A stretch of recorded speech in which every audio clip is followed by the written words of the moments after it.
Hi friends, எல்லோரும் எப்படி இருக்கீங்க? நல்லா இருக்கீங்களா? நான் உங்கள் லால்பேட்டை எலக்ட்ரிஷியன் அண்ட் ப்ளம்பர். இப்போ இந்த வீடியோவில் இந்த சைட்டில் என்ன பார்க்க போகிறோன்னா, நம்ம வந்து இபி சர்வீஸ் லைன் இருக்கிறதா தான் வந்திருக்கோம்.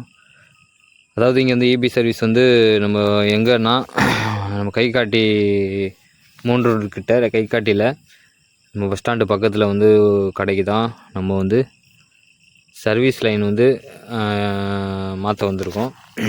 இது வந்து சர்வீஸ் லைன் ஆல்ரெடி போட்டு வச்சுருந்தாங்க. அது வந்து கொஞ்சம் கீழே இறங்கியிருந்ததுனால லாரி வண்டி ஏதோ குறுக்க கிராஸ் ஆகுனா அது வந்து கட்டாகி எடுத்துரு. அதனால் வந்து நம்மளை கூட்டிருந்தனால நம்ம கொஞ்சம் ஹைட்டாக வந்து கட்டி கொஞ்சம் பைப்லாம் எக்ஸ்ட்ரா வச்சு நம்ம ஹைட்டாக வந்து கரெக்டாக நம்ம இப்போ ஸ்டே கம்பிலாம் போட்டு பச்சையில் ஸ்டே கம்பி தான் நம்ம யூஸ் பண்ணியிருக்கோம். போட்டு நம்ம ஆப்போசிட்டில் உள்ள மரத்தில் நம்ம ரெடி பண்ணுறதுக்காக வந்திருக்கோம். பழைய இதை வந்து கட் ஆகாதனால அதை அப்படியே ரிமூவ் பண்ணிவிட்டு புதுசாக நம்ம வந்து பைப்பு வந்து 12 அடியில் வந்து சர்வீஸு பைப்பு ஒன்று வாங்கி நம்ம ஒயரிங்கு அதுமாரி 2 கோர் ஒயரு நம்ம நார்மலாக ஒரு சின்ன கடை தான் அது. அதனால் வந்து சப்ளைலாம் ஒரு ஃப்ரிட்ஜு மட்டும் தான் ஓடும். ஃப்ரிட்ஜு 2 லைட்டு அவ்வளோதான் இந்த இதில் இருக்கிறதுனால நம்ம வந்து 2 கோரே நம்ம யூஸ் பண்ணிக்கிட்டோம். 2 கோரில் காப்பரு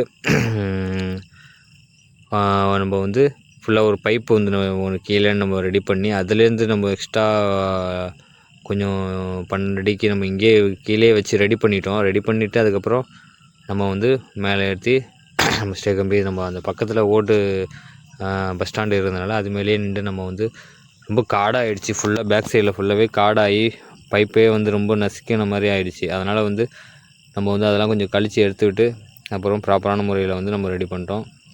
பாருங்கள், அந்த பஸ் ஸ்டாண்டு பக்கத்தில் மேலே நின்று வந்து இது பண்ணிகிட்ருக்கோம்.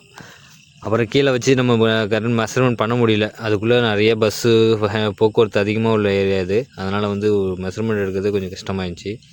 அதுக்கப்புறம் ஃபுல்லாக ரெடி பண்ணிட்டு டக்குன்னு இபிலேருந்து வர வச்சு கனெக்ட் பண்ணியாச்சு. பாருங்கள், இது போல் நிறைய வீடியோகள் நான் அப்லோட் பண்ணிகிட்ருக்கோம். நிறைய சைட்டில் நம்ம வேலை பார்த்து கொடுத்துட்டு தான் இருக்கோம். என்னுடைய வேலை எப்படி இருக்குன்னு கமெண்ட் பண்ணுங்கள். நிறைய நண்பர்கள் என்னுடைய இந்த வீடியோவை சப்ஸ்கிரைப் பண்ணாமல் பார்த்துட்ருக்காங்க. கொஞ்சம் சப்ஸ்கிரைப் பண்ணி பார்த்தா எனக்கு ஒரு என்கரேஜ்மெண்ட்டாக இருக்கும், சப்போர்ட்டிவாக இருக்கும். தொடர்ந்து சப்போர்ட் பண்ணுங்கள். இந்த வீடியோ பிடிச்சிருந்தால் லைக் பண்ணுங்கள், ஷேர் பண்ணுங்கள், கமெண்ட் பண்ணுங்கள். மறக்காமல் என்னுடைய யூடியூப் சேனலை சப்ஸ்கிரைப் பண்ணுங்கள். சப்ஸ்கிரைப் பண்ணிவிட்டு உங்கள் ஃபேமிலி ஃப்ரெண்ட்ஸுக்கும் சப்ஸ்கிரைப் பண்ண சொல்லுங்கள்.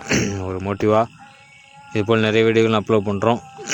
என்னென்ன நம்ம எலக்ட்ரிக்கல் சம்மந்தமாக என்ன வேலை பார்க்குறோம், ப்ளம்பிங் வேலை என்னென்ன செய்கிறோம், அப்புறம் எப்படி எப்படிலாம் ஒயரிங் எல்லாமே நான் வந்து A to Z நான் வேலை பார்க்குறத எல்லாத்தையுமே நான் அப்லோட் பண்ணுறேன். எல்லாம் இதுவாக செய்யுங்க, சப்போர்ட் பண்ணுங்கள், சப்ஸ்கிரைப் பண்ணுங்கள். இந்த வீடியோ பிடிச்சிருந்தா லைக் பண்ணுங்கள், ஷேர் பண்ணுங்கள், கமெண்ட் பண்ணுங்கள். மறக்காமல் என்னுடைய யூடியூப் சேனலை சப்ஸ்கிரைப் பண்ணுங்கள். தேங்க்யூ.